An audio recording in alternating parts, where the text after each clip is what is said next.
much has been, and is being, made of the terms conservative and liberal in modern American politics. Increasingly, which side of that fence you lean on seems to decide where you can work and live, what beer you can drink, what shows and films you can watch, who you can talk to, what opinions you are and aren't allowed to hold, etc., etc. I, for the record, am neither, which I know sounds like the most bargain bin non-answer in the book. But if you're at all familiar with me or my work, both on YouTube and in the literary sphere, you'll know I don't attach or eschew labels candidly. Words are one of humanity's most potent set of tools. That's why everyone wants so fervently to control our speech. For the powers that be know that if they can control what people say, they can control what they think. And if they can control what you think, they can control how you vote. And of course, that's all any of this has ever really been about. Power. If you'll recall from my other videos on similar topics, power just means the ability to do. And so energy, by close extension, refers to the potential power of a given body or system. Nothing is more important in the political game than its players' egos. Wealth is just a tool to increase the holder's status. Status is a means to increase one's relative power in the form of influence within their community. Everything needs energy to function. All energy is power. All forms of power and energy are always measured relative to their local environment, i.e., an impoverished person in a first world nation would be richer than God in the third world. Humans are innately contrarian in this way. The second law of thermodynamics dictates that the entropy, meaning simply the distribution of energy within a closed system, meaning a system that neither gains nor loses energy, will always increase over time. But human society and culture are the opposite, with the only substantial factor limiting individual contentedness being space and resource scarcity. Entropy tends to decrease dramatically. This manifests in spiking political, economic, and cultural drama, usually, though not always, resulting in wars, famine, and poverty for all involved, with the overall result being natural selection on a mass scale, the work of eons boiled down to a handful of months or years. Before the advent of modern methods of mass slaughter, war served the valuable, if unpleasant, purpose of culling young boys into men, as well as culling the weak and advancing the strong through cultivation and later constructive channeling of the masculine drive to assert dominance over his environment and fellow man. In a world where resources are limited, the man with the most valuable stuff, i.e. the stuff everyone else needs and therefore wants, has the most bargaining power when it comes to making deals with other humans. Provided, of course, he also has the strength to prevent other men from simply waltzing into his territory and making off with whatsoever they please. In short, the male and female mindsets can be thought of as inverse algebraic equations, remembering that the ultimate goal of both is to survive and reproduce, and that men and women have different mating strategies due to their differing reproductive methods. I should note that in these equations, power signifies a person's ability to mitigate risk and maximize rewards via asserting control over their environment. For women, it's a function of safety plus security divided by mate selection, as women are selective breeders by instinct, wherein safety equates to the number and severity of threats divided by their proximity, multiplied by the availability of resources and the risks associated with accessing them. In short, when the environment is safe and abundant, women's selectivity of their sexual partners will increase, since their selection will more be based on want than need. Whereas when times are tough, where the only reliable source of protection and provision is a husband, the granularity of her selective filter goes from a pinhole to manhole-sized. Whereas males, by contrast, have no such needs. As we are the ones who must adapt and overcome if our genetic lineage is to survive us, our mandate equation is thus wise streamlined. Put simply, the male MO is resources divided by a function of his mate selectivity times his number of offspring. Resources, in his case, are assured by calculating the local territory divided by its threats and hazards. And while males are generally less selective than females, when it is a matter of finite resource allocation, the process becomes a calculation of the individual woman's value as a mate divided by her associated costs and risks, i.e., is she more expensive and/or trouble than she's worth? Humans are an interesting case as far as primates go. Our males have minimal body fur but have prominent facial hair, while our females disguise their ovulation cycle with permanently prominent breasts. Why? Well, partially because the desired characteristics of both the dominant protector and the kind provider are very seldom found in the same man, and so they hope to use both for their selected purpose in due course. This is especially true in civilized societies, when every man who has resources doesn't necessarily have the best genes. He could have stumbled into his fortune by accident or been born in the right place at the right time.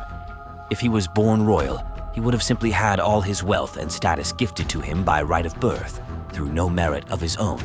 This is why traditionally masculine features and traits have and will always be the major turn-on for women looking to successfully produce strong offspring. Much like how a tiger who behaves like a docile kitten is a freak of nature, so too is the testosterone-fueled alpha who willingly sacrifices his own greater mating prospects to settle down with and help raise the brood of a single aging female.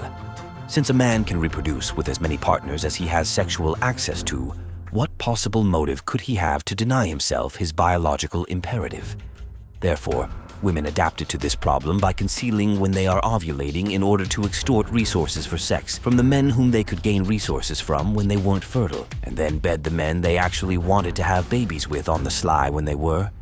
This is why women tended to be so clandestine and outwardly charming. They had to be. Let's face it, the human male has been sexually selected to be a resource slave for the female and their offspring. As a result, the man's every pursuit, drive, and innovation is, to a greater or lesser degree, geared towards accumulating more resources and making the world safer for his mate and progeny. The difference between whether you're a liberal and a conservative has exactly fuck all to do with what political party you favor or your views on that day's newest trendy controversy. Conservative, according to a loose amalgam of only slightly varied definitions, means to move and act with caution in all areas. Not necessarily reluctant to act or change, as many would posit, but simply not throwing yourself into the wind without prior preparation, and not simply enacting progress for its own sake. Liberal, by contrast, embodies excess, division, recombination, i.e., chaos. Check your reaction to that last line. If your instinct was to clutch at your pearls or sneer at the nearest teenager or 20-something, then you're a conservative.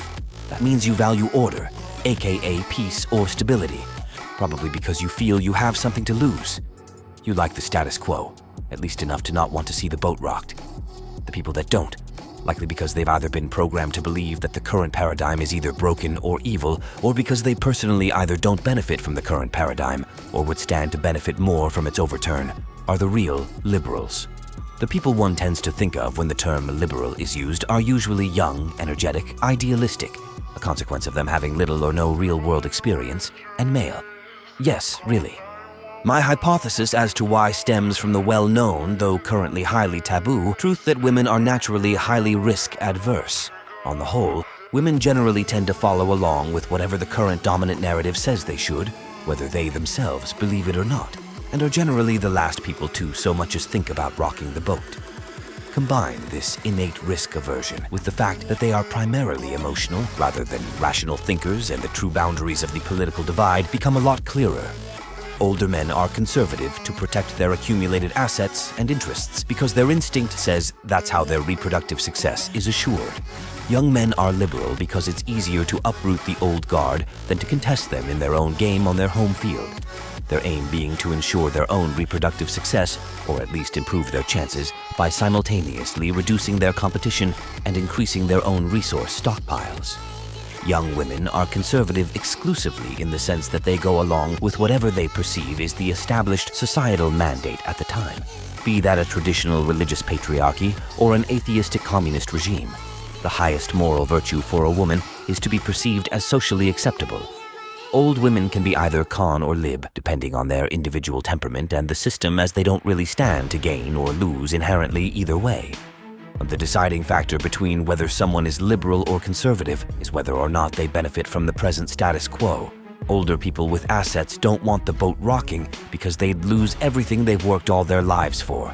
Their grandchildren, on the other hand, especially the boys, who just starting out and are broke, find it enjoyable to go on crusade, just as all men throughout time have done to conquer new territory and plunder their share of spoils. But in the modern day, lacking any new undiscovered distant lands to loot, they settle for the land of their fathers. Specifically, they yearn to take from the rich because they're the biggest obstacle, so far as they see it, to their own reproductive success. Those who can compete succeed. Those who can't die off or become communists and/or anarchists. Contrary to how the popular early 21st century political dialect likes to frame it, roughly 99% of the human race is conservative regardless of their politics. The liberals of yesteryear are today's conservatives. Why? Because they are the status quo now and aren't about to give up their throne without a fight. Religious people and idealists would have us believe that all men seek purpose, and that, somehow, either proves God exists and/or warrants our continued faith in them. Several renowned thinkers, both of our time and before, have expressed the same or similar. Jordan Peterson, for instance, in a series of lectures going over the more popular biblical stories, posits that early men lumped all their ideals about what the perfect man should be and stuck it up in the sky, out of reach. He references a story by Dostoevsky, wherein Jesus returns during the Inquisition and is imprisoned by the church. When confronted about why they've imprisoned their Lord and Savior, the cardinal explains that Jesus set too high a standard, and the church has worked to lower the bar so men might more feasibly reach it and thus be less prone to demoralization and slip into the temptations of nihilistic hedonism. Whether or not either man realized it, I believe this story admits through example, even if hypothetical, that men do not seek purpose. They seek function. They crave nothing more than a solid path to follow. And as most lack the creativity and will to create their own, they must be led to one. This is backed up by modern research wherein two groups were offered free t-shirts. One group was given the choice between two different colors, the other was not. When asked to rank how happy they were with their prize, the group who was not given a choice scored higher by a significant margin. Furthermore, what very few don't seek a prescribed function seek only distraction. Those who substitute the prefabricated for the original haven't actually done anything unique, only made fine adjustments to an ancient mold. The ones who go off and find fulfillment in working out, building things, growing a business, writing books, painting, etc., do so almost purely because it scratches some primordial itch. Humans have not stagnated in our evolution completely, it seems. Over the eons, we've slowly bred ourselves into more docile, civilized creatures. One's completely dependent on our structural order and infrastructure just to survive. That's great for the powers that rule us, but not so much for the individual, who has become weak and flaccid both in mind and, for lack of a better word again, spirit. We have become a species of born leaders and followers, masters and slaves, both serving the interests of the group at the expense of individual choice. And what's perhaps the tragic icing on this stupid cake is that we get so wrapped up in the fight between taking our own choices or letting someone else do it for us, that almost none of us ever stop to consider whether a choice is even worth fighting for at all. Perhaps even those who are in control, who have power, who spend their every waking minute fighting to keep what they have and to get more, are as much losers as those who toil away and tear each other apart over the richest garden leftovers. In short, the human animal, men in particular, has polymorphed into a species migratorily composed of dull, weak-willed sheep and a minority of single-minded shepherds, with only an extreme minority being wise enough to break the seal and see their species' plight for what it is. They, being so few in numbers, are powerless to do anything other than outline their observations, hoping that somebody with further reach might take up the call. But this is a baseless hope. For it is well known that to be master of the herd, you have to promise them greener pastures, and the only thing that waits beyond wisdom's door is more pain. What other conclusion is left then than to say that humanity is most likely a doomed species? Content to follow our natural predilections wherever they may lead, remaining slaves to our baser instincts, following them through life as dead-eyed drones, never learning or seeking to learn anything beyond what could give us a momentary advantage in the mating selection arms race. The slaves seeing nothing beyond their next meal, paycheck, beer, or sexual encounter, and their masters seeing little to nothing beyond increasing their own treasure hoards. Sure, they all may bitch about the state of things constantly, but they'll never act out or try to upend the status quo, nor will they even consider pausing to step back and take it all in. Not if it would disrupt their accustomed daily doses of dopamine and vasopressin or allow a potential hole for competition to squeeze past and steal their spot in the food chain. If you ask me, to live as just another maggot crawling in the pile, to die as king of the anthill, to claim success only because I've managed to kick the proverbial can down the road, another generation is about a century of precious time and a lot of good air wasted. Okay, I think this might be one of the longest videos I've ever done. So on that note, stay safe, stay sane, and may the odds be ever in your favor. Peace be upon you.